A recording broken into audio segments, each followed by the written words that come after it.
Terima kasih ibu-ibu semuanya, ibu guru SD Negeri 3 Banjar Kembar yang telah menyempatkan waktunya hadir dalam acara diseminasi pemahaman dan pengalaman penerapan budaya positif, di mana hal ini itu menjadi tugas aksi nyata saya dalam modul 1.4 budaya positif.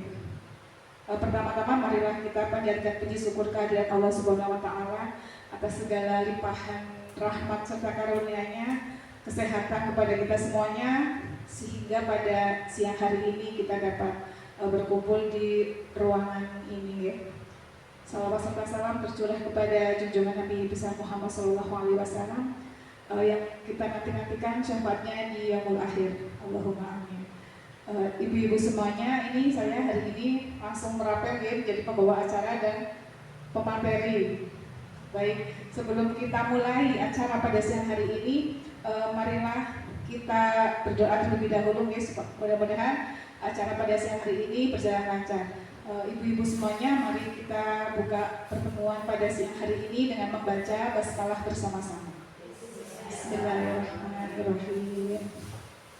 Kemudian acara yang berikutnya, yang kedua yaitu sambutan dari kepala sekolah. Kali ini Ibu Sri Wahyuni Anggarawati, saya silakan sebagai wakil dari kepala sekolah. Monggo Bu.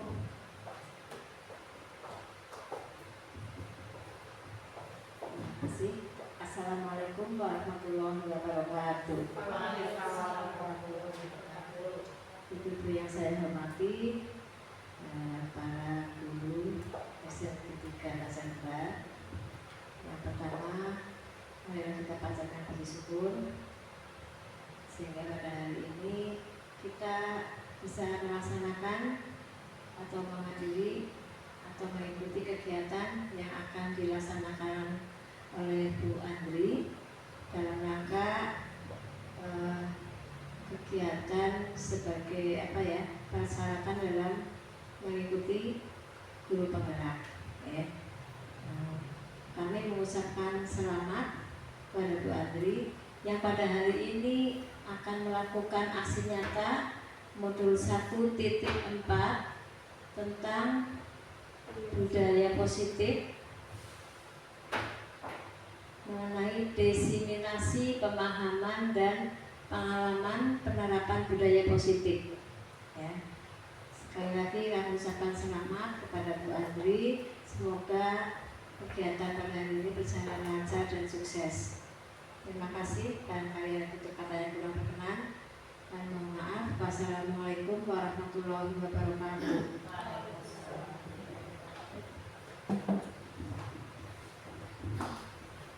Terima kasih kepada Ibu Sri Wahyuni yang telah menyambut pada siang hari ini ya. Ibu-ibu semangat? Kayaknya ngantuk ya? Ngantuk. Kalau ngantuk kita tepok-tepok dulu apa-apa dulu ya. Tepuk semangatnya gimana Bu Tuti? Ayo Bu Tuti jangan ngantuk dong. Yang mana? Oke, tidak apa-apa ibu-ibu, baik supaya tidak ngantuk, kita sejenak berdiri dulu ibu-ibu. Berdiri semuanya ya. Berdiri semuanya. Kemudian coba kita selama berdiri itu selama 3 menit kita tersenyum. Tersenyum ayo. Tersenyum. Biar bahagia. Saya juga ikut bahagia karena melihat ibu-ibu semua tersenyum. Biar ngantuknya tidak hilang. Ayo Bu Ali, senyumnya mana? Ibu Yulia, oh alhamdulillah Ibu Yulia hari ini tidak pakai masker. Aku suka sekali. Oke, sebentar lagi Bu, senyum lagi senyum. Ayo Bu Trisna senyum dong. Begitu senyum. Baik, kemudian tangannya ibu-ibu, tangannya digerakkan. Nah begini. Bukan begini Bu, masa ke belakang. Baik, terima kasih. Silakan duduk kembali ibu-ibu semuanya.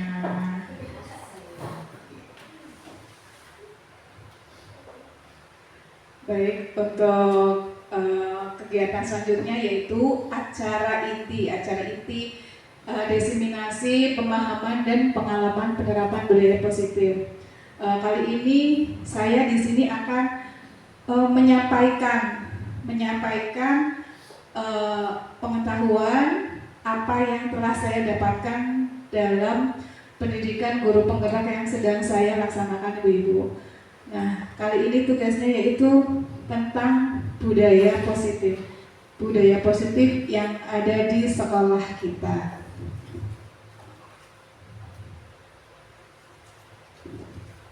Baik, nih saya kasih selamat datang Ibu-ibu guru hebat. Mari hari ini kita belajar berkolaborasi, saling mendukung demi mewujudkan disiplin positif di sekolah kita tercinta. Jadi nanti kita di sini sharing ya Ibu. Saya menyampaikan, namun saya juga harus menerima masukan dari ibu-ibu semuanya. Untuk selanjutnya, apakah Anda setuju dengan pernyataan ini? 1. Hukuman itu dapat mendisiplinkan anak. Ibu-ibu setuju tidak? Setuju?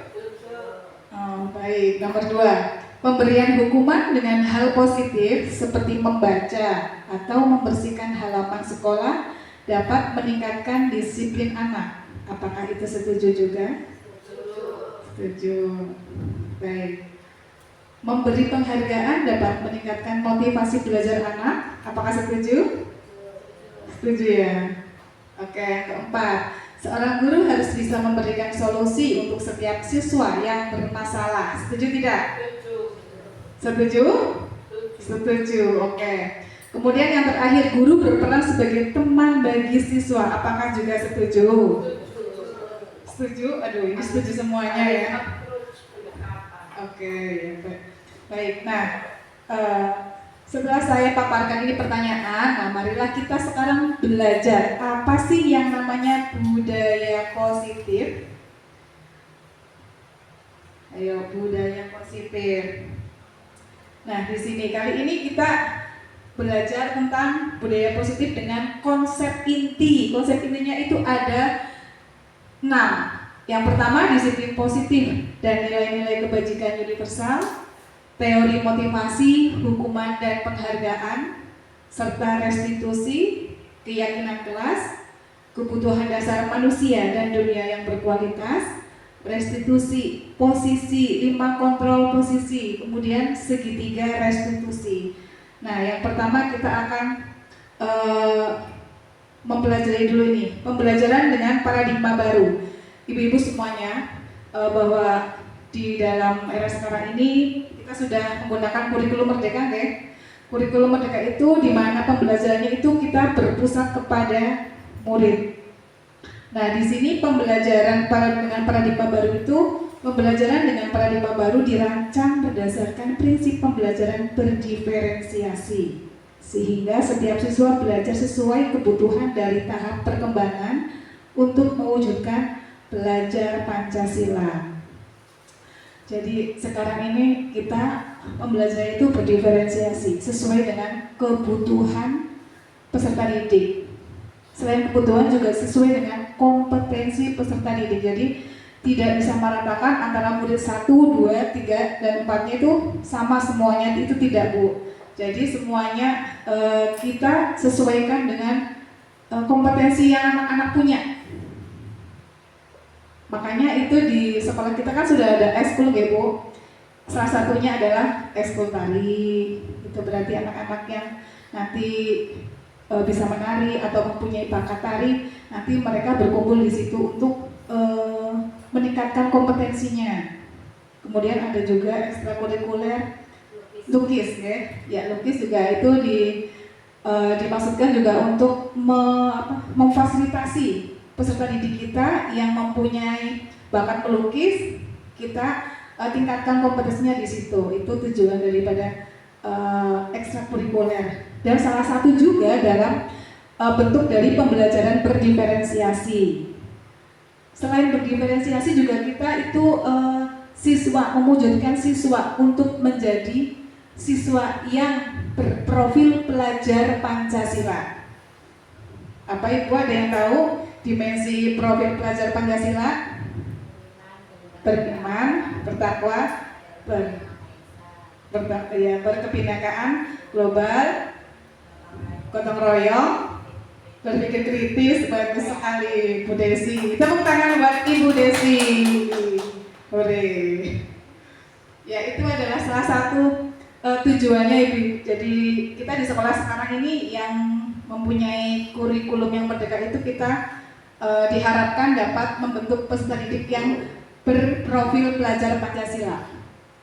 Baik, untuk kegiatan berikutnya ini perubahan paradigma. Nah, di sini ibu-ibu coba. Di sini ibu-ibu coba ini berapa? Oh, dengan belakangnya boleh. Ada A dan B, orang A dan B itu menggenggam tangan. Di dalam tangan itu ada sebuah sobekan kertas. Menuliskan benda atau sesuatu yang sangat berharga untuk Anda itu tulis di kertas, kemudian diletakkan di tangan ibu-ibu semuanya.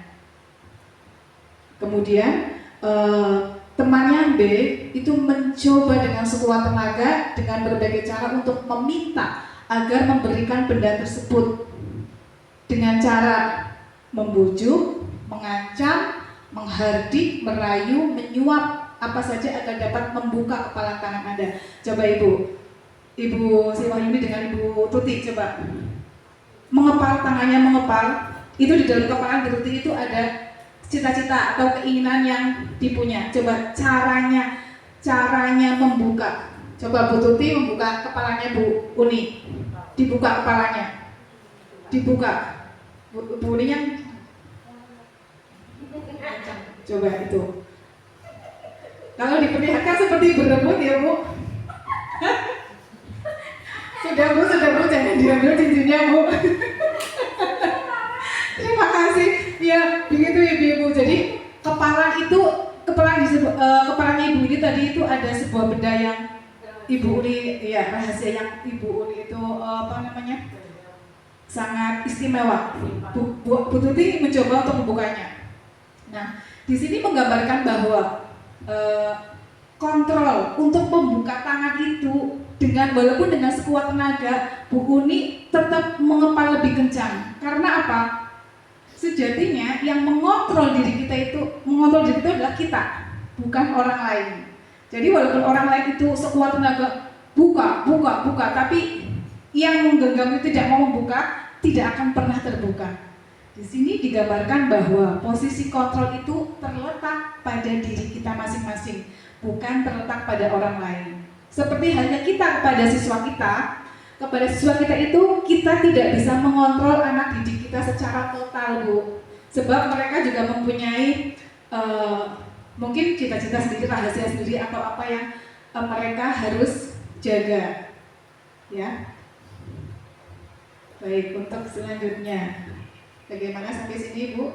Jadi posisi kontrol itu terletak pada diri masing-masing. Nah, di sini disebutkan bahwa siapakah yang sesungguhnya memegang kontrol, yang menutup kepala tangan atau yang berusaha membuka kepala tangan? Coba siapa? Tadi Bu Tuti bisa buka nggak? Tidak bisa.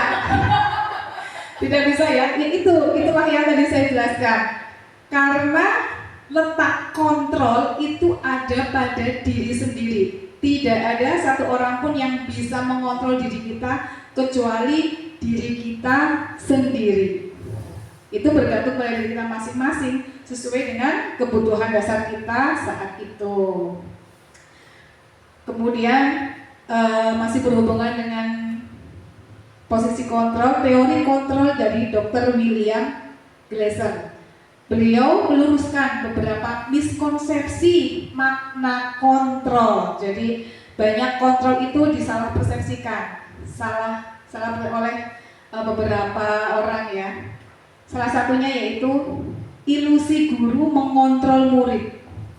Pada dasarnya kita tidak dapat memaksa murid untuk berbuat sesuatu jikalau murid tersebut memilih untuk tidak melakukannya.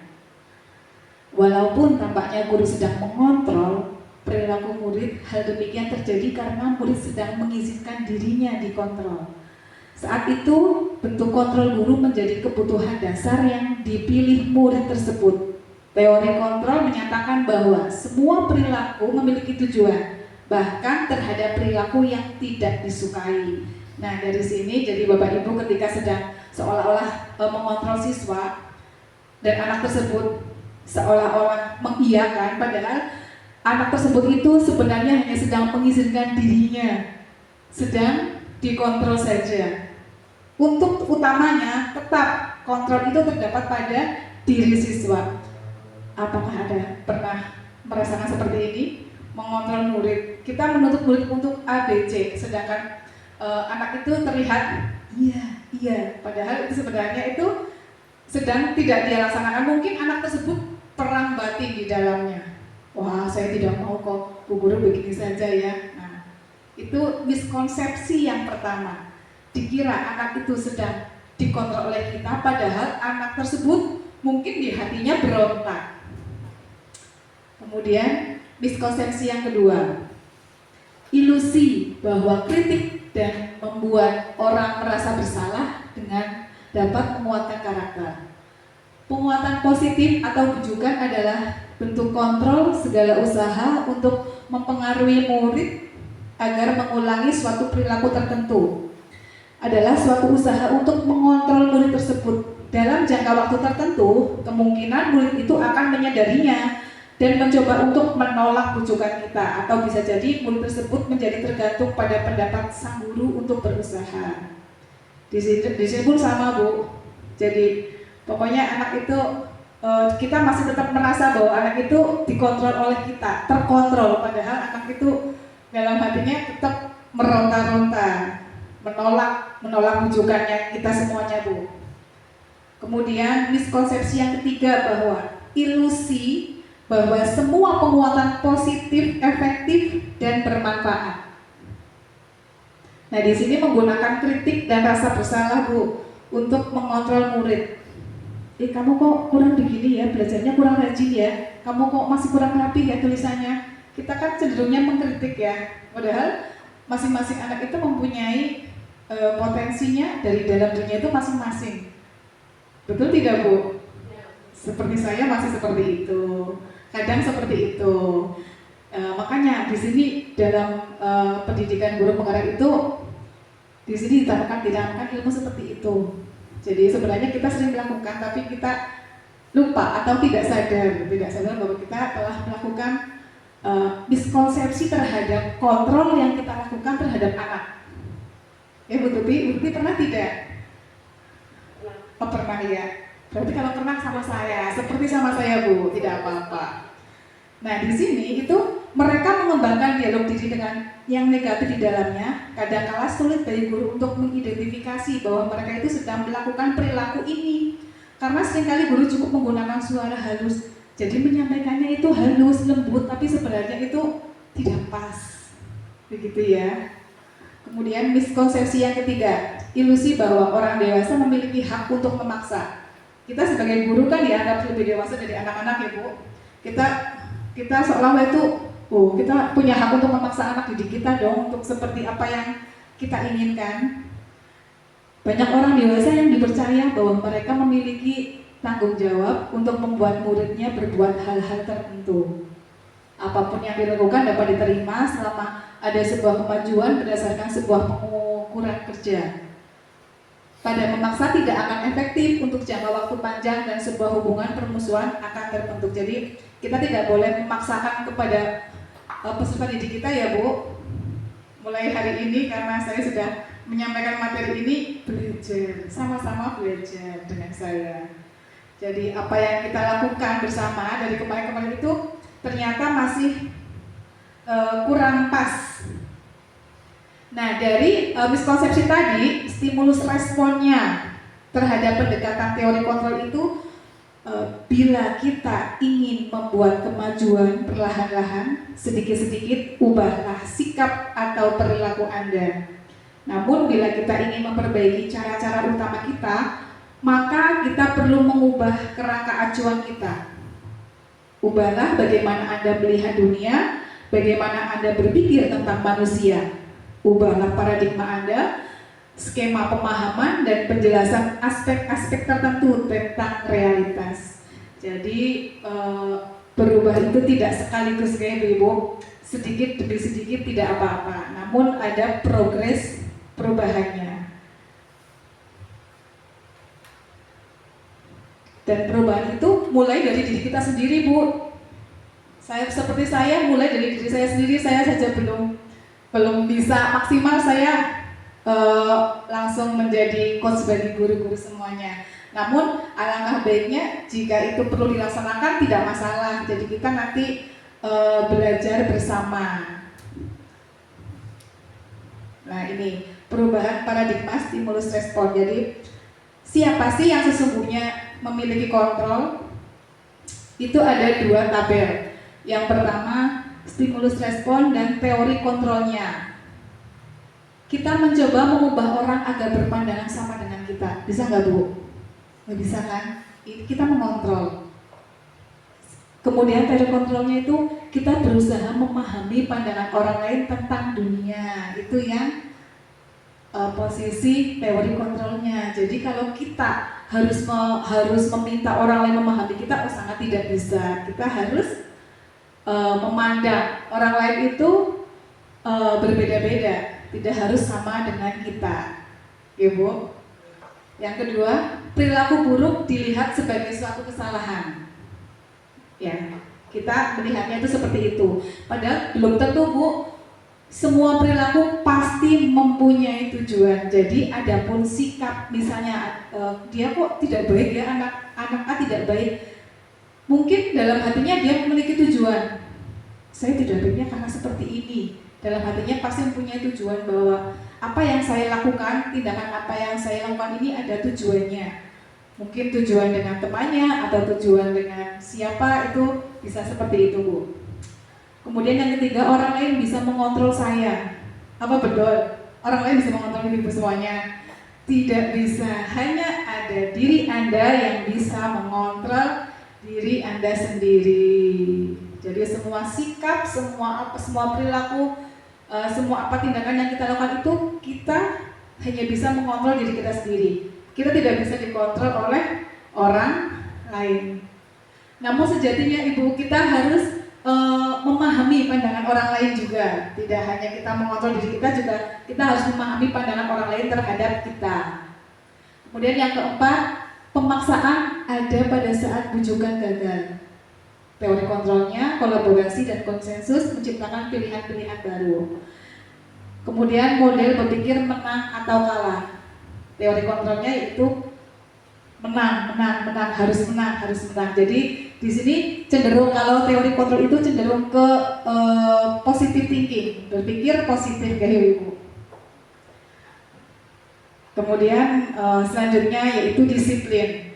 Nah, ini disiplin. Disiplin itu berasal dari kata disiplina, yang artinya belajar. Makna asal dari kata ini berkonotasi dengan disiplin diri dari murid-murid Socrates dan Plato. Disiplin juga membuat orang menggali potensi menuju sebuah tujuan apa yang dia hargai. Namun dalam budaya kita, makna kata disiplin telah berubah menjadi sesuatu yang dilakukan seseorang pada orang lain untuk mendapatkan kepatuhan. Kecenderungan umum adalah menghubungkan kata disiplin dengan ketidaknyamanan, bukan dengan apa yang kita hargai atau pencapaian suatu tujuan mulia. Jadi di sini itu disiplin yang tadinya artinya bagus, belajar, namun kesini disiplin itu berubah menjadi sesuatu yang dilakukan karena kita itu patuh terhadap peraturan, patuh terhadap aturan yang ada. Contohnya peraturan dalam sekolah ini, misalnya anak berpakaian atribut lengkap saat mengikuti upacara. Mereka melakukan itu, atributnya lengkap, namun mereka tujuannya itu hanya untuk memenuhi kepatuhan saja. Kepatuhan apa? Karena dalam sekolah ini kita itu ada aturannya.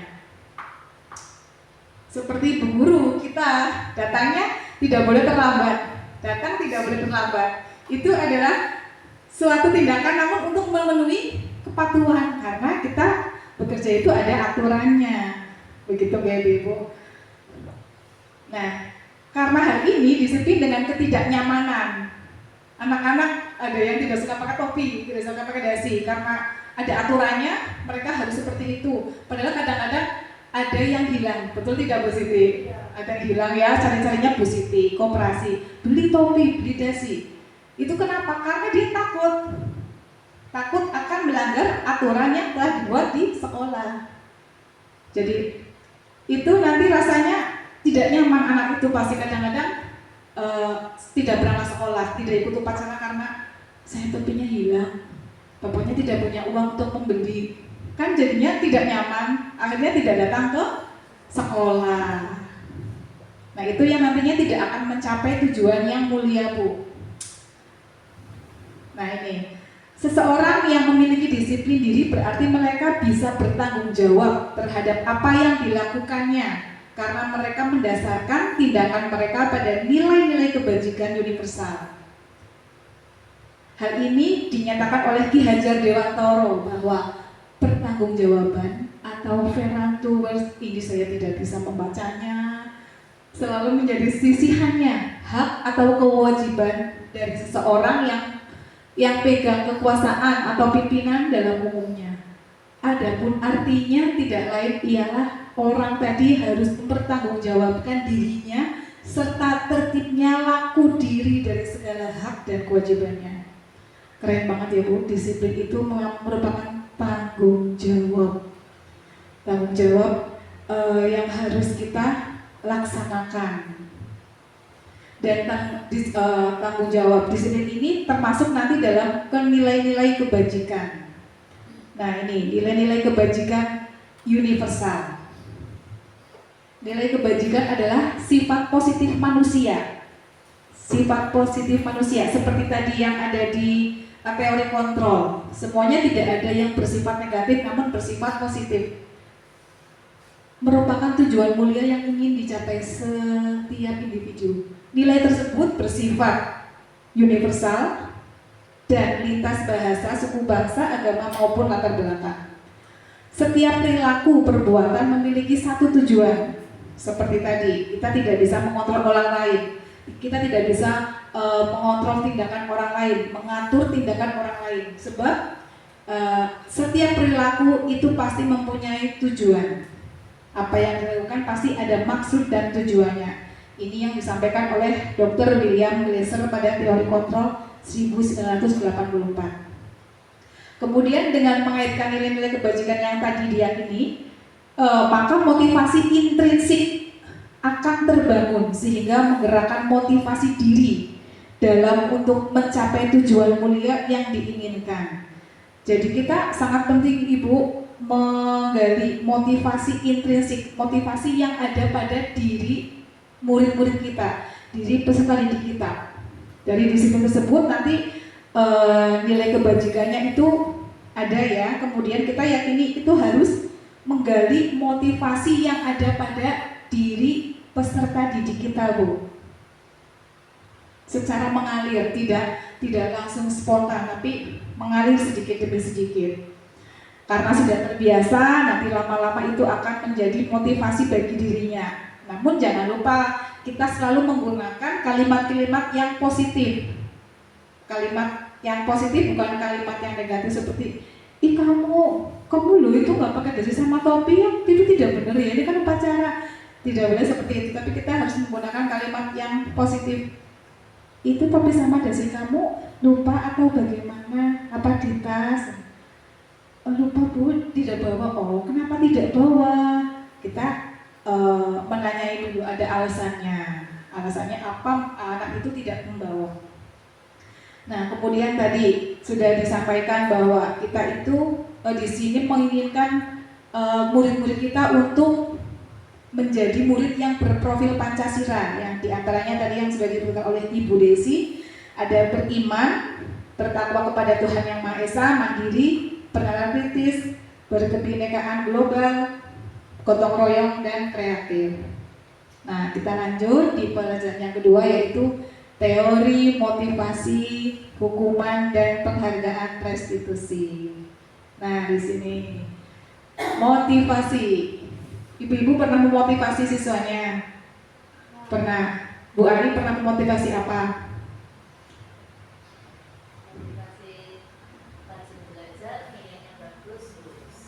Rajin belajar, nilainya bagus, bagus. Saya yakin semua ibu-ibu guru di sini setiap hari pasti memotivasi siswanya. Pasti, saya yakin karena kita semuanya sayang ya Bu sama putra-putri kita di kelas kita. Karena kita di sini kan sebagai orang tua yang kedua setelah orang tua kandungnya di rumah. Nah, di sini menurut Diana Gozer dalam bukunya Restructuring School Discipline menyatakan ada 3 motivasi perilaku manusia. Jadi setiap perilaku pasti ada motivasinya. Seperti tadi saya jelaskan di depan bahwa kita tidak bisa mengontrol orang lain karena orang lain bertindak itu pasti ada tujuannya. Nah di sini tujuannya itu motivasinya di sini. Yang pertama yaitu untuk menghindari ketidaknyamanan atau hukuman. Apabila apa yang akan terjadi apabila saya tidak melakukannya, seperti tadi, nanti kalau saya tidak pakai topi dari saya pasti apa ya akan terjadi ya. Nah itu termasuk pada motivasi eksternal. Kemudian yang kedua, motivasi perilaku yang kedua itu untuk mendapatkan imbalan dari orang lain atau institusi. Apa yang akan saya dapatkan ya apabila saya melakukan ini? Aku tiba-tiba berguru. Nanti saya dapat apa ya dari Bu Guru? Saya nilainya 100, nanti saya dapat apa ya dari Bu Guru? Itu termasuk dalam motivasi eksternal. Nah, kalau yang internalnya itu untuk menghargai diri sendiri. 3, motivasi perilaku yang ketiga yaitu untuk menghargai diri sendiri. Saya akan menjadi orang yang seperti apa bila saya melakukannya. Itu tujuannya yaitu ke disiplin positif, masuk ke dalam motivasi internal. Jadi ini Bu, tadi yang disampaikan bahwa kita tidak bisa mengontrol orang lain itu karena mereka setiap tindakan, setiap perilaku itu mempunyai tujuan atau motivasi tersendiri. Ini ada 3 motivasinya. Hanya untuk menghindari ketidaknyamanan, mendapatkan imbalan, dan yang ketiga itu untuk menghargai diri sendiri. Nah, yang ketiga ini yang mungkin masih jarang ya Ibu, untuk menghargai diri sendiri itu masih jarang. Apa ya, nanti kalau saya garap PR atau saya disiplin, nanti saya akan menjadi anak yang seperti apa ya? Itu yang belum ada mungkin dari anak-anak kita. Sudah ada mungkin baru sebagian kecil. Nah, ini tadi ini motivasi perilaku manusia, mendorong timbulnya seseorang yang timbul pada seseorang secara sadar atau tidak sadar untuk melakukan suatu tindakan. Contohnya ya, untuk menghindari ketidaknyamanan. Contohnya, murid melakukan disiplin diri karena ia takut dihukum. Nah, ya seperti tadi memakai topi dasi, aku nanti takut dihukum sama bu guru karena upacaranya tidak lengkap. Seperti yang sering saya sampaikan ketika di upacara. Kemudian yang kedua, mendapatkan imbalan atau penghargaan dari orang lain. Murid ini melakukan disiplin karena ia ingin mendapatkan imbalan. Dapat imbalan tok. Kemudian yang ketiga, yang bagus nih, murid ini melakukan motivasi perilaku untuk menghargai dirinya sendiri. Murid melakukan disiplin karena sadar bahwa dia akan kebajikan dirinya dan apa yang akan dia dapatkan setelah saya melakukan ini. Contohnya, aku mau rajin belajar, setiap hari aku mau belajar lah. Semoga aku menjadi anak yang lebih pintar lagi atau lebih baik lagi dari hari kemarin. Nah, itu yang tugas kita untuk menumbuhkan motivasi yang ada pada diri anak-anak itu, motivasi intrinsik dari dalamnya.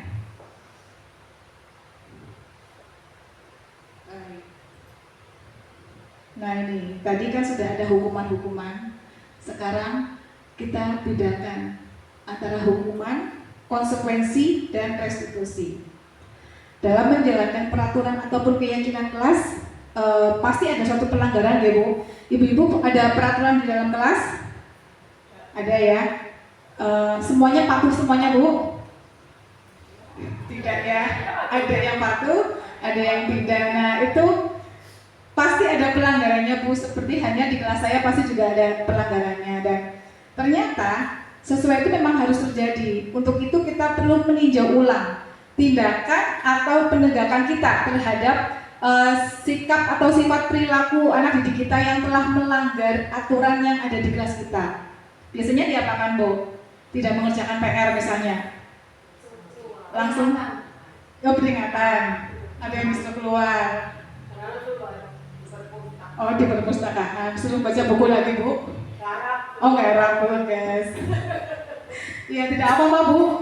Itu memang sudah sangat wajar sekali kita lakukan, karena memang selama ini kan seperti itu, ya, Bu. Tidak cuma 1-2 anak yang sering tidak mengerjakan PR.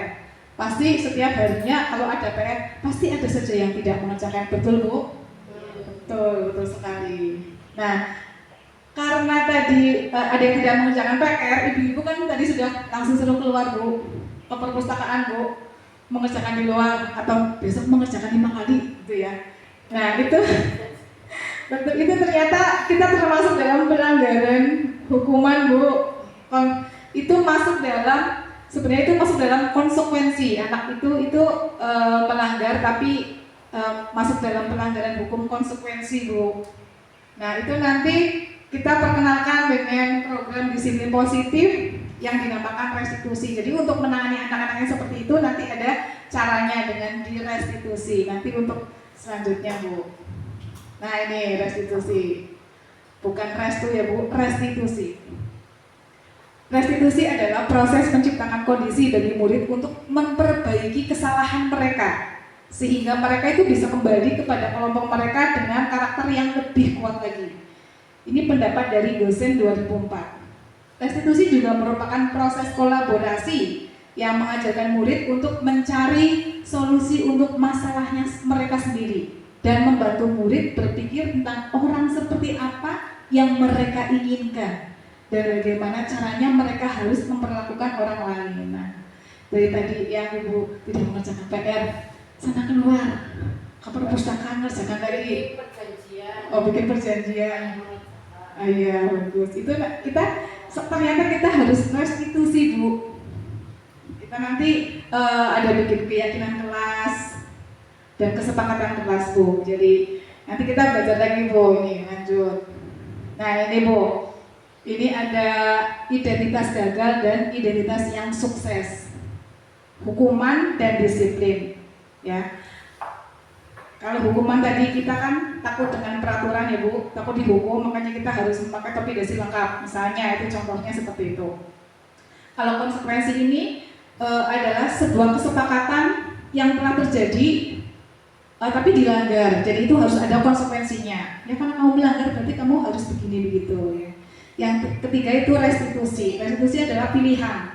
Jadi nanti di restitusi itu anak-anak mencari solusinya, kita membantu mencari solusinya. Anak-anak kemudian menyatakan sendiri apa yang harus saya lakukan. Itu di tahap restitusi. Nah, sekarang kita coba lihat satu-satu. Ketika hukuman, sesuatu yang menyakitkan, betul tidak, Bu? Ketika dihukum sakit nggak? Sakit nggak, Bu Tuti? Sakit. Kalau konsekuensi itu ya harus terjadi. Sebab apa? Sebab kalau konsekuensi itu kita sudah melakukan ada aturannya di kelas. Dia melanggar, berarti dia harus dapat konsekuensinya. Kalau hukuman kan tidak ada aturannya. Dia melanggar, jadi dia harus dihukum. Kalau restitusi itu merupakan pilihan, Bu. Ini restitusi ini. Kemudian hukuman lagi. Hukuman merasa tidak nyaman untuk murid anak untuk jangka waktu yang panjang. Kalau dihukum, pasti anak-anak itu pasti iya, maling-malingnya dihukum maling. Iya, pasti dihukum lagi. Ya, pasti dihukum lagi. Nyongesuk orang lah, pasti dihukum lagi ya. Nah, itu anak tidak nyaman, Bu. Anak sangat merasa tidak nyaman. Kalau konsekuensi tidak nyaman, tapi jangka pendek toh, sebab dia sudah sudah tahu bahwa dia melakukan kesalahan harus ada konsekuensinya. Gitu. Yang ketiga, restitusi itu menguatkan untuk murid anak dalam jangka waktu yang panjang. Pokoknya ini yang paling bagus, restitusi. Nanti kita terus bahas ke depannya. Jadi nanti ibu-ibu bisa paham tindakan yang kemarin dilakukan itu masuknya kemana? Hukuman, apakah kita hukuman konsekuensikah atau restitusikah? Begitu. Nah, di hukuman ini Bu, yang ketiga, korban mendapatkan keadilan. Apa ya Bu? Adil tidak dihukum terus sama bu guru ya. Kemudian kalau konsekuensi korban itu bisa diabaikan karena nggak apa-apa, dia kan tahu kalau itu salah, dia harus tahu konsekuensinya dong. Jadi dia korbannya itu nggak apa-apa, abaikan aja.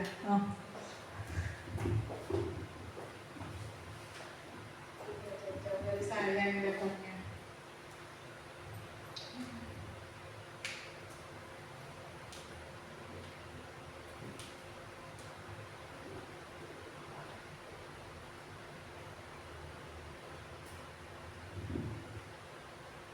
Nah, baik, lanjut saja Bu. Dari bagian yang sudah tadi saya sampaikan, di situ menyimpulkan bahwa hukuman bersifat tidak terencana atau tiba-tiba, anak atau murid tidak tahu apa yang akan terjadi dan tidak dilibatkan. Jadi hukuman itu tiba-tiba Bu. Murid nggak tahu aku mau dihukum apa nih sama bu guru, tidak tahu. Hukuman itu bersifat satu arah.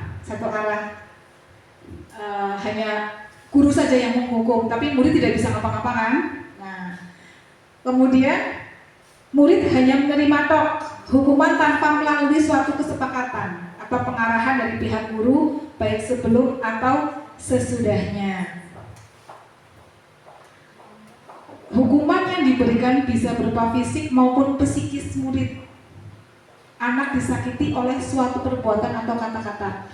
Jadi kadang-kadang hukuman itu tidak hanya pakai fisik Bu, tapi psikis. Jadi lewat kata-kata kita itu juga termasuk hukuman Bu, dan itu menyakiti anak Bu. Nah, kemudian kalau konsekuensi, disiplin dalam bentuk konsekuensi itu sudah terencana atau sudah disepakati, sudah pernah dibahas dan disetujui oleh murid dan guru. Umumnya bentuk konsekuensi dibuat oleh pihak guru dan murid sudah mengetahui sebelumnya konsekuensi yang akan diterima bila ada pelanggaran. Nah, pada konsekuensi ini murid tetap dibuat tidak nyaman Bu dalam jangka waktu yang pendek. Pasti walaupun sudah sepakat satu kelas, ada anak yang melanggar dapat konsekuensi, pasti ada malunya ya Bu, walaupun tidak lama, tapi tetap merasa tidak nyaman. Kemudian yang ketiga, konsekuensi biasanya diberikan berdasarkan suatu data yang umumnya dapat diukur. Misalnya, nanti ya setelah 3 kali tugasnya tidak diselesaikan, pada waktu yang diberikan, murid melakukan kegiatan di luar kegiatan pembelajaran. Jadi kayak mengancam ya Bu, jika 3 kali tidak mengerjakan, nanti dia mengerjakannya di luar pembelajaran. Misalnya ngobrol ya, muridnya ngobrol. Murid itu akan kehilangan waktu bermainnya dan harus menyelesaikan tugas karena ketertinggalannya. Karena dia ngobrol dengan temannya, maka karena kesepakatannya itu tidak boleh berbicara ketika guru sedang berbicara di depan, anak itu ngobrol, konsekuensinya dia harus menggantinya di rumah. Misalnya, yaudah kamu nulis lagi yang ini di rumah. Kan di rumah otomatis harusnya bermain, dia masih mengerjakan tugas yang dari guru berikan. Itu masuk dalam konsekuensi. Baik Ibu semuanya, kita lanjut ke pembelajaran yang ketiga, yaitu keyakinan kelas. Yakin gak sih dengan kelas kita? Yakin gak Bu? Yakin. Nah, ini ada pertanyaan, mengapa tidak peraturan saja? Mengapa harus keyakinan kelas? Mengapa coba? Mengapa kita memiliki peraturan harus menggunakan helm bila mengendarai kendaraan roda 2? Ini adalah salah satu pertanyaan pemantik kenapa kita tidak melakukan peraturan, tapi kita keyakinan, menggunakan keyakinan ya Bu. Mengapa kita memiliki peraturan harus menggunakan helm bila mengendarai kendaraan roda 2? Mengapa Bu? Kalau menurut saya, Iya. karena ada hal-hal yang nanti ke negatif. Contohnya ya, Contohnya kalau kita tidak memakai helm, tiba-tiba dilalahnya ya jatuh, kan bisa merugikan kita kepalanya. Itu seperti itu. Itu seperti itu. Terima kasih Bu Dwi. Bu Dwi tadi aktif sekali. Beri tepuk tangan Bu buat Ibu Dwi. Tepuk tangan Bu yang ramai. Bagus, terima kasih. Iya, jadi bok jatuh ya Bu. Nanti ada apa-apa gitu ya. Oke. Yang kedua, mengapa kita memiliki peraturan 3M? Menggunakan masker, mencuci tangan, dan menjaga jarak 1,5 meter. Itu kira-kira biar apa Bu? Biar sehat, jaga kesehatan. Yang terakhir, mengapa kita memiliki peraturan harus datang tepat waktu pada saat mengikuti pelatihan? Ya supaya Bisa mengikuti. tidak terlambat, supaya bisa mengikuti. Ya betul itu. 3 pertanyaan pemantik untuk mendukung motivasi dari intrinsik. Kembali ke nilai keyakinan. Nah, dari yang nilai pertama tadi, mengapa kita memiliki peraturan harus menggunakan helm? Tadi Ibu Dwi menjawab, dok tiba-tiba jatuh. Nah, ini keyakinannya. Betul sekali apa yang Ibu Dwi jawab, yaitu menggunakan helm itu untuk keselamatan. Memakai 3M itu untuk kesehatan, dan datang tepat waktu itu termasuk dalam keyakinan berbentuk disiplin. Karena kita datang tepat waktu, tidak terlambat, tidak terlambat, tapi datang tepat waktu, begitu Ibu. Itu masuk dalam keyakinan disiplin. Nah ini nilai keselamatan atau kesehatan inilah yang tadi disebut sebagai suatu keyakinan. Suatu keyakinan, nilai-nilai kebajikan universal yang disepakati secara tersirat dan tersurat, lepas dari latar belakang, suku, negara, dan bahasa. Seseorang akan lebih tergerak dan bersemangat untuk menjalankan keyakinannya daripada hanya sekedar mengikuti serangkaian aturan-aturan saja. Peraturan-peraturan itu biasanya tadi Ibu ada yang dilanggar kan, sehingga kalau peraturan dilanggar akan menimbulkan apa Bu? Konsekuensi, akan menimbulkan konsekuensi. Dan kalau keyakinan, insya Allah akan membuat kulit-kulit kita itu lebih terhafal lagi untuk yakin untuk menjalankannya. Oh ya, kita harus datang tepat waktu. Kalau terlambatkan nanti kan tidak disiplin. Kita harus pakai helm biar selamat. Kalau terjadi apa-apa kita selamat. Kita harus pakai masker. Ya supaya kita sehat, karena kita ingin sehat sehingga kita memakai masker. Jadi itu merupakan kesadaran dari diri atau motivasi intrinsik yang berasal dari diri kita sendiri Bu. Jadi tidak dari orang lain tapi dari diri kita sendiri. Pakai helm juga, pakai helm lah nanti untuk keselamatan saya begitu kan, dari dalam diri kita sendiri Bu. Itu salah satu motivasi intrinsik, dan itu termasuk dalam keyakinan keselamatan, yakin bahwa nanti kalau ini aku akan selamat. Pakai masker, ya aku yakin aku sehat, aku kepingin sehat kok, aku harus pakai masker. Ya, yakin aku berangkatnya gasik biar tidak terlambat, aku yakin aku harus disiplin, jadi anak yang disiplin. Nah nanti kalau sudah disiplin, nanti aku akan jadi anak yang seperti apa, gitu kan?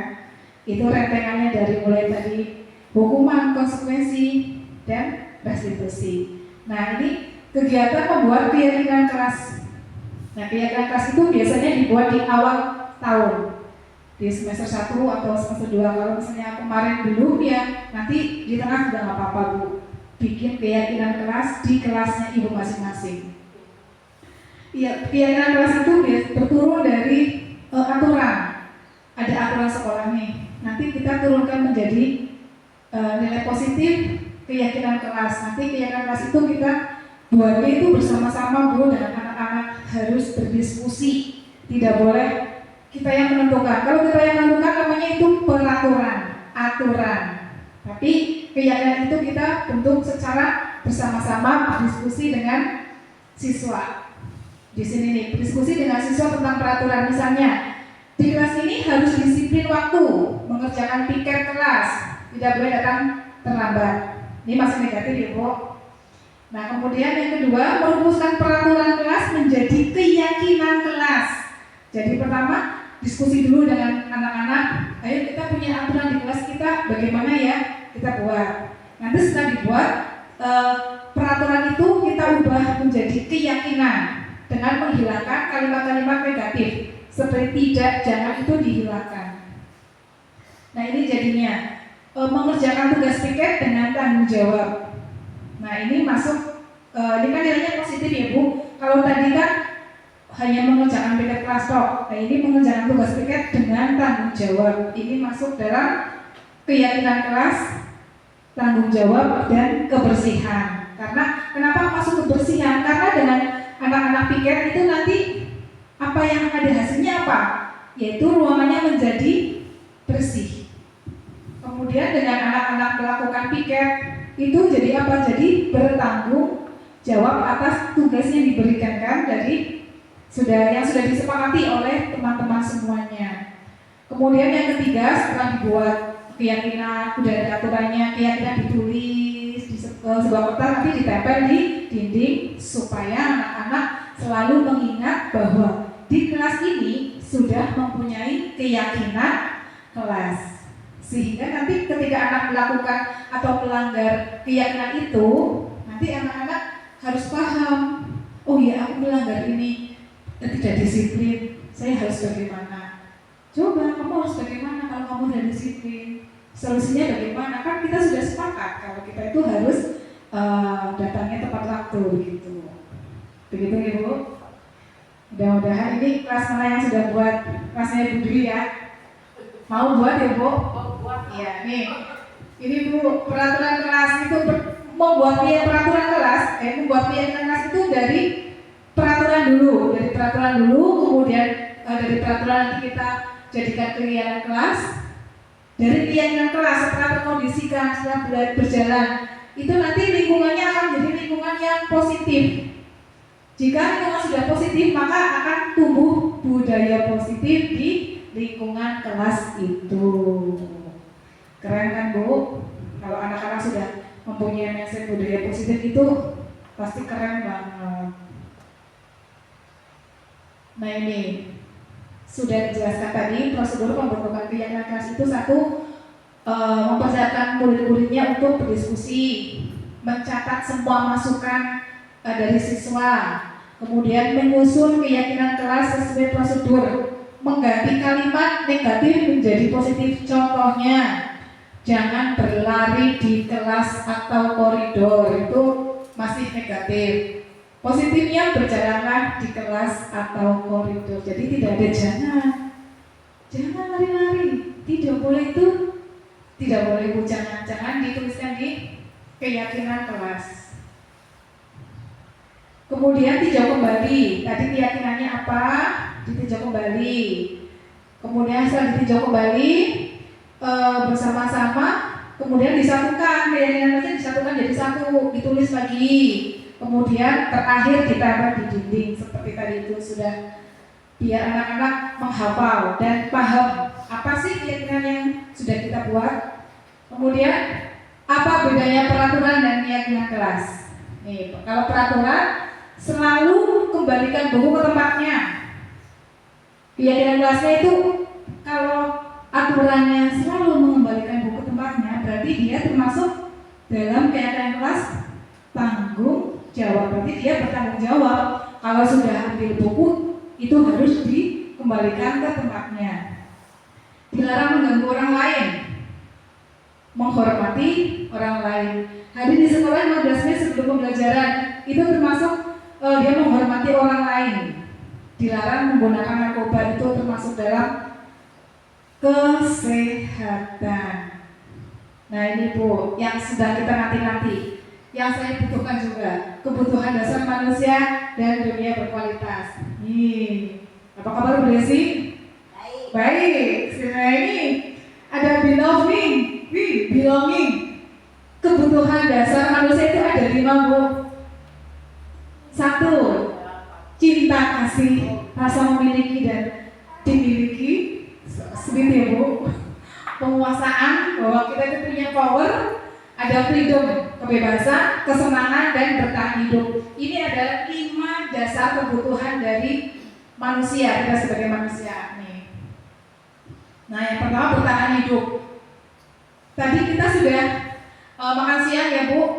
Itu bertahan hidup Bu, termasuk dalam kebutuhan manusia. Bertahan hidup bersifat fisiologis untuk bertahan hidup. Nah, ini ada contoh kasusnya Doni.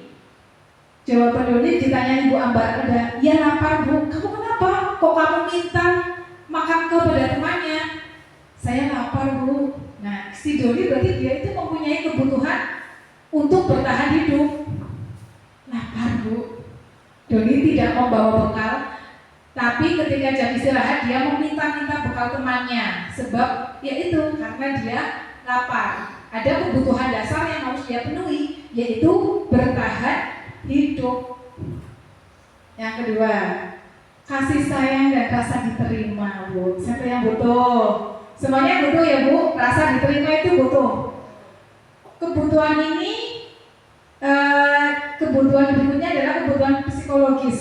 Jadi psikologis kita Bu, ingin disayangi, diterima,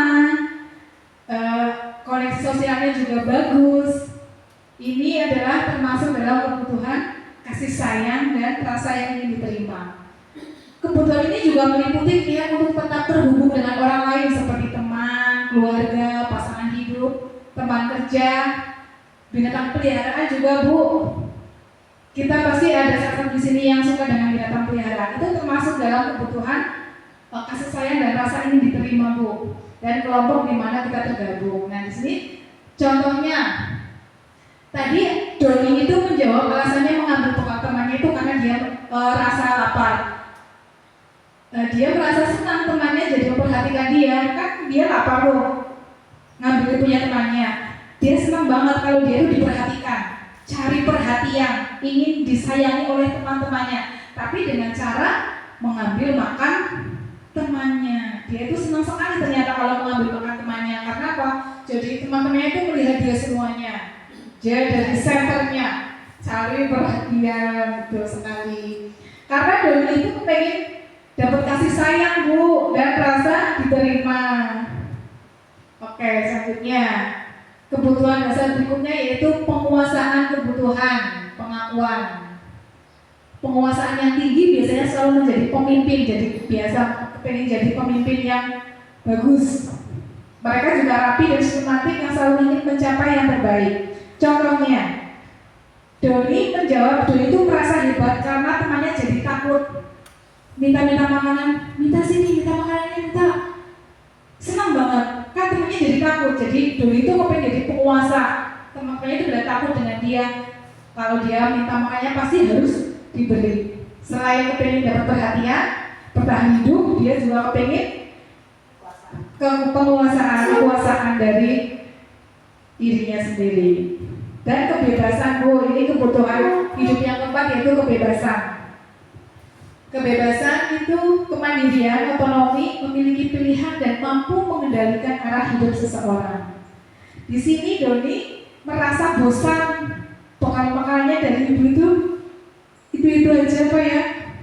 Karena itu dia ingin mencoba makanan temannya. Bosan Bu, sebenarnya bawanya sayur kangkung sama mie. Jadi bosan Bu, minta bekalnya tetangga. Itu rasa ingin bebas.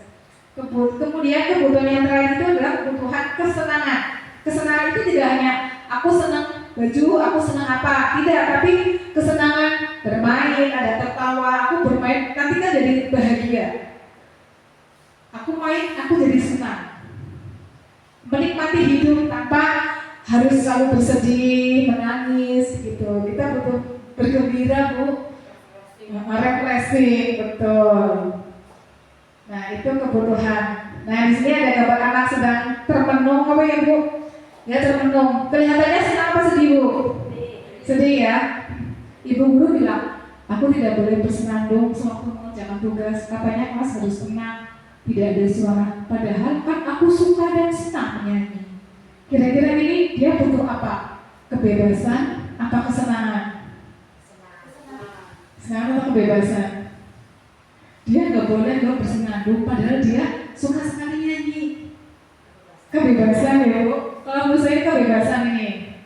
Ibu guru tidak tidak menyapaku hari ini padahal aku pakai jepit rambut baru. Apa Bu?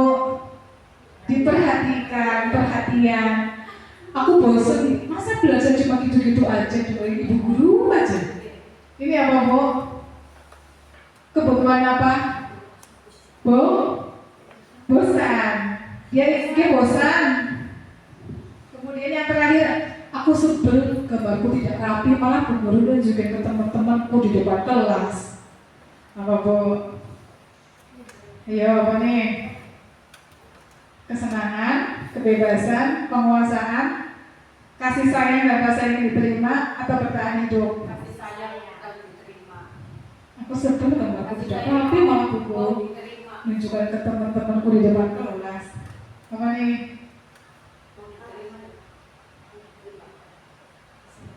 Senang lah ya, kesenangan ya Bu. Nah sekarang yang kelima yaitu pembelajaran posisi kontrol. Pembelajaran posisi kontrol itu ada 5 Bu. Kita sebagai guru mempunyai 5 posisi kontrol. Sebagai penghukum, pembuat kesalahan, sebagai teman, sebagai pemantau, dan sebagai manajer. Ini ada 5 posisi kontrol. Guru sebagai penghukum itu menghardik, menunjuk-nunjuk, menyakiti, menyindir. Guru membuat orang merasa bersalah. Contohnya berceramah mengatakan seharusnya itu ya begini, kamu tuh seharusnya begini-begini, kenapa kamu begitu? Itu sebagai seorang yang membuat kesalahan. Atau ibu kecewa deh sama kamu, kenapa kamu tidak mengerjakan PR setiap hari ya? Itu sebagai guru membuatnya merasa bersalah. Kalau guru sebagai teman membuat alasan-alasan untuk muridnya, alasan-alasannya apa ya? Ayolah lakukan demi ibu, masa kamu tidak mau ingat tidak ibu pernah bantu sih? Ayolah kerjakan PR, masa kamu nggak sayang sama ibu, nggak kasihan sama ibu? Itu murid menjadi temannya siswa. Kemudian guru sebagai pemantau itu hanya ngomong itu toh, memantau saja dari kejauhan. Itu guru sebagai pemantau. Kemudian yang terakhir itu guru sebagai manajer. Sebagai manajer itu bentuk dengan menghargai diri sendiri.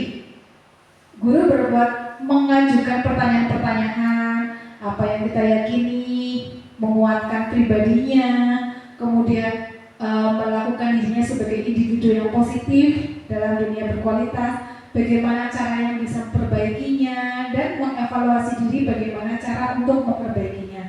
Nah, dari kelima posisi kontrol ini ada penghukum, membuat bersalah, teman, pemantau, manajer. Kira-kira menurut ibu itu kita idealnya tuh menjadi yang mana Bu? Yang mana Bu? Sebagai manajer Bu. Iya, itu sebagai manajer Bu. Kita manajer itu adalah sebagai pimpinan, memimpin. Di situ memimpin namun juga memberi pengarahan untuk membimbing putra-putri kita untuk menjadi hal yang menjadi lebih baik lagi dari kesalahan yang pernah dilakukan. Kita memang kadang-kadang, saya sendiri sama Bu, kayaknya jadi teman ya, tapi ternyata kok, ternyata kita memang harus menjadi manajer untuk putra-putri kita dalam menyelesaikan setiap masalah. Nah, saya kecewa sekali dengan kamu. Siapa yang mengatakan? Nah, saya kecewa sekali dengan kamu itu adalah membuat orang merasa bersalah. Kamu tidak pernah benar melakukannya loh, salah-salah terus. Itu masuk dalam penghukum. Kemudian, ayolah lakukan demi ibu. Itu teman. Atau kamu mau mendapatkan stiker bintang hari ini? Itu hanya pemantau saja Bu. Nah ini manajer. Bagaimana kamu bisa menyelesaikan masalah ini? Caranya bagaimana? Kamu harus bagaimana? Itulah posisi manajer. Nah kalau yang terakhir, kamu loh selalu paling akhir aja kerjakan tugasnya. Itu termasuk dalam guru sebagai penghukum. Nah, kemudian yang terakhir ini Bu, segitiga restitusi. Segitiga restitusi itu penyelesaian masalah, namun dengan menggunakan segitiga restitusi. Ada tahapan-tahapannya. Nah, sebentar di sini ada tahapannya di atas. Nah, baru nih tahapan segitiga restitusi. 1. Menstabilkan identitas. Yang kedua, validasi tindakan. 3. Menanyakan keyakinan. Nah, ini ketika kita mendapati putra-putri kita bersalah, kita hendaknya tidak langsung seperti tadi, tidak mengerjakan PR langsung kerjakan di luar ya, di hukum ya, tapi kita selesaikan dengan cara segitiga restitusi. Caranya pertama yaitu 1. Menstabilkan identitas, validasi tindakan, dan menanyakan keyakinan. Apa sih menstabilkan identitas? Dalam menstabilkan identitas dilakukan berdasarkan prinsip bahwa membuat kesalahan adalah bagian dari proses pembelajaran yang nantinya akan menggeser identitas gagal ke arah identitas yang kesuksesan. Saya ada contohnya sebenarnya Bu, tapi videonya tidak bisa diputar. Ini salah satu contohnya bahwa ada salah satu anak yang tidak memakai topi dan dasi ketika mau upacara. Contohnya di kelas saya itu ada Mas Hanan. Nah itu pertama saya tidak langsung mengatakan, kamu tidak bawa topi dasi, kamu begini-begini. Kenapa kamu langsung tidak? Tapi pertama kita tanya dulu, itu topi sama dasi kamu kemana ya? Apa di tas kamu? Apa di mana ini kok tidak kelihatan? Baru dia berkata jujur, ketinggalan Bu. Kemudian saya tanyakan, alasannya apa ketinggalan? Kok bisa topi dasi kamu ketinggalan? Karena dia bangunnya kesiangan dan tergesa-gesa karena harusnya kan kita mau upacara. Jadi kita harus selalu menggali Bu, jangan langsung kamu pasti begini ya, begini ya, kamu nyimpannya sih, jangan, biarkan dia bercerita dulu. Kita menggali dia bercerita, nanti kemudian kamu kesiangannya kenapa? Kesiangannya karena saya bangunnya kesiangan jam 6 tadi, tidurnya kemalaman. Nah, berarti nanti supaya besok kamu tidak kesiangan, kamu harus bagaimana? Nanti saya pasang alarm Bu. Jadi anak nanti mencari solusi sendiri. Kita mengarahkan, kita ikuti arusnya anak-anak kita. Katanya kesiangan, ya kalau kesiangan, bagaimana caranya biar besok gak kesiangan? Katanya masang alarm, biar nanti aku bangunnya cepat. Nah kalau sudah itu kan nanti dia jadi anak yang disiplin Bu. Setelah disiplin, kamu akan jadi anak yang seperti apa? Bla bla bla. Nah itu nanti di segitiga restitusi ini. Nah, jadi kita tidak boleh langsung anak ini begini begitu ya Bu, langsung kamu gimana ya tidak bawa topi dasi? Ya, kalau PR kenapa? Kenapa tidak mengerjakan PR? Kenapa sih? Gitu, ditanya dulu alasannya. Nanti kan dia. Tapi kadang-kadang Bu, merestitusi itu mau validasi tindakan itu lama. Kadang-kadang mingkem aja tidak jawab-jawab. Ya jadi itu latihan dulu aja, latihan anak untuk bercerita, mengungkapkan pendapat dengan cara ya kita saling menghargai, tidak ada pendapat yang salah antara guru dan anak. Nah ini, menstabilkan identitas itu adalah, nah caranya begini, berbuat salah itu hal yang wajar, nggak cuma kamu saja yang pernah salah, misalnya mengerjakan PR. Tidak mengerjakan itu masalah yang wajar, tidak hanya kamu yang baru ini tidak mengerjakan PR, tapi teman-teman kamu juga pernah tidak mengerjakan PR kan? Nah itu namanya kita sedang menstabilkan identitas. Kemudian kamu bisa saja melakukan hal yang lebih buruk. Kita kemudian memvalidasi tindakan. Selanjutnya menanyakan keyakinan. Nah tadi kamu tidak mengerjakan PR karena tidurnya kemalaman. Nah, kemudian kamu besok kira-kira memperbaikinya bagaimana? Aku mengerjakannya misalnya setelah pulang sekolah langsung mengerjakan. Nah, setelah seperti itu berarti kamu sudah melanggar keyakinan apa tidak? Setelah kalau melanggar keyakinan apa? Bagaimana memperbaikinya? Nanti anak itu mengutarakan sendiri. Kita hanya memancing atau kita menanyakan, memvalidasi. dan menanyakan keyakinan yang telah dilanggar itu. Nah, sudah sampai di sini Ibu-ibu. Bagaimana sudah sampai restitusi? Kira-kira apakah ada yang mau bertanya dari pemaparan saya tadi, mulai dari disiplin positif, motivasi? Apakah ada yang bertanya, Ibu-ibu semuanya? Bu Ani sudah mulai garu-garu, ada yang mau bertanya, Bu Desi?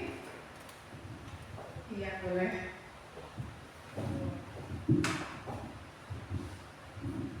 Terima kasih atas waktu yang diberikan. Assalamualaikum warahmatullahi wabarakatuh. Saya hanya ingin bertanya satu pertanyaan, Bu Andri. Mohon untuk dijelaskan kembali tentang perbedaan pemantau dengan restitusi. Demikian, terima kasih. Assalamualaikum warahmatullahi wabarakatuh. Perbedaan pemantau dengan restitusi. Satu, ada yang bertanya lagi? Yang saya jawab sekalian dua-duanya. Siapa? Oh, Ibu Ani. Sampai nggak ya, Bu?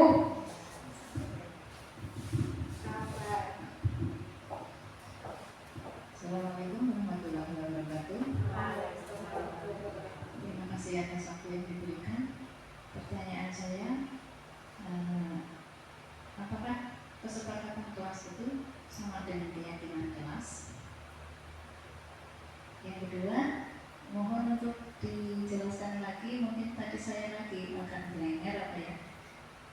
Kesepakatan kelas itu menggunakan kalimat yang positif itu alasannya bagaimana? Ya, jadi saya masih Bu Ani kan ya. Terima kasih Bu Ani dan Bu Desi. Rupanya tempat saya ada yang ngantuk tadi habis makan siang ya, Bu. Ngantuk. Ya, terima kasih kepada Ibu Desi dan Ibu Ani yang bertanya nih. Saya mencoba menjawab. Namun nanti jika jawaban saya kurang sempurna, mari kita belajar bersama-sama, Ibu. Baik, Bandi. Baik. Jadi tadi Bu Desi itu bertanya tentang perbedaan pemantau dengan restitusi. Jadi kalau pemantau itu, Bu, anak-anak ketika melakukan pelanggaran itu oleh guru langsung ditindaklanjuti, langsung mendapatkan sanksi, langsung dihukum saat itu juga. Misalnya dia tidak mengerjakan PR, saat itu juga dia langsung dihukum. Ya, kamu sekarang jangan di perpus ya, kamu sekarang di UKS ya, atau kamu boleh mengerjakan di luar, nanti setelah selesai baru kamu boleh masuk. Itu kita sebagai pemantau. Namun kalau kita merestitusi, berbedanya kalau restitusi itu ditanya dulu, nah kamu tidak mengerjakan PR ya, itu kenapa? Oh sakit apa? Oh sakit perut. Kita tanya dulu alasannya apa. Terus kemudian kira-kira melanggar keyakinan tidak kalau tidak mengerjakan PR? Melanggar dong. Nah, melanggar keyakinan apa? Kan harus mengerjakan PR tapi tidak mengerjakan, harus, kan namanya melanggar keyakinan. Disiplin. Nah, terus untuk kedepannya harusnya bagaimana supaya disiplin? Supaya PR-nya dikerjakan harusnya bagaimana? Iya, jaga kesehatan biar tidak sakit. Itu restitusi, Bu Desi. Jadi benar-benar kita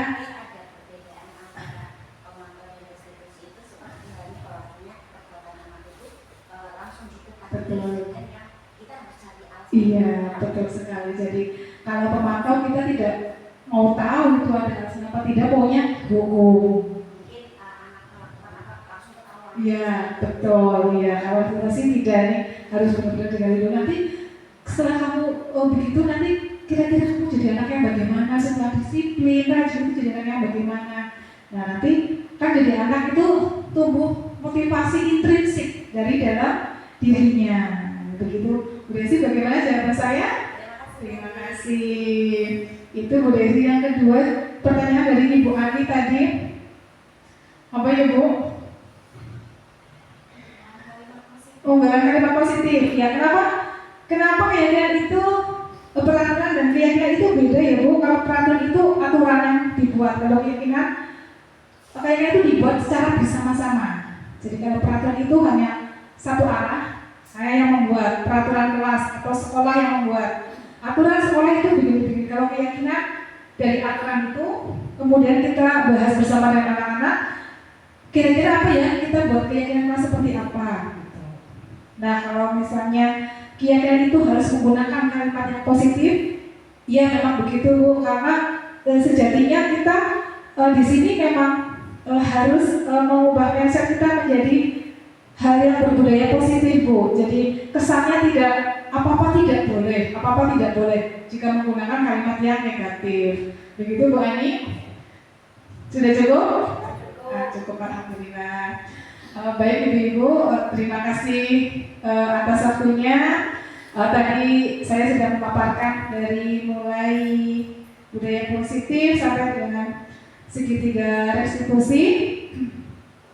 Mudah-mudahan pada siang hari ini kita mendapatkan ilmu yang bermanfaat untuk kita semuanya, dan mudah-mudahan kita bisa terapkan dalam kelas kita sehari-hari. Kita sama-sama belajar dan terus belajar ya Bu.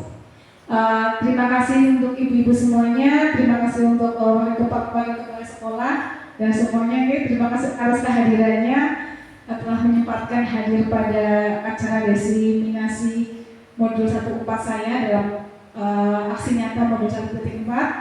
Apabila dalam penyampaian saya ada kurang atau ada kata-kata yang kurang berkenan, mohon maaf yang seikhlas-ikhlasnya. Dimaafkan Bu? Baik.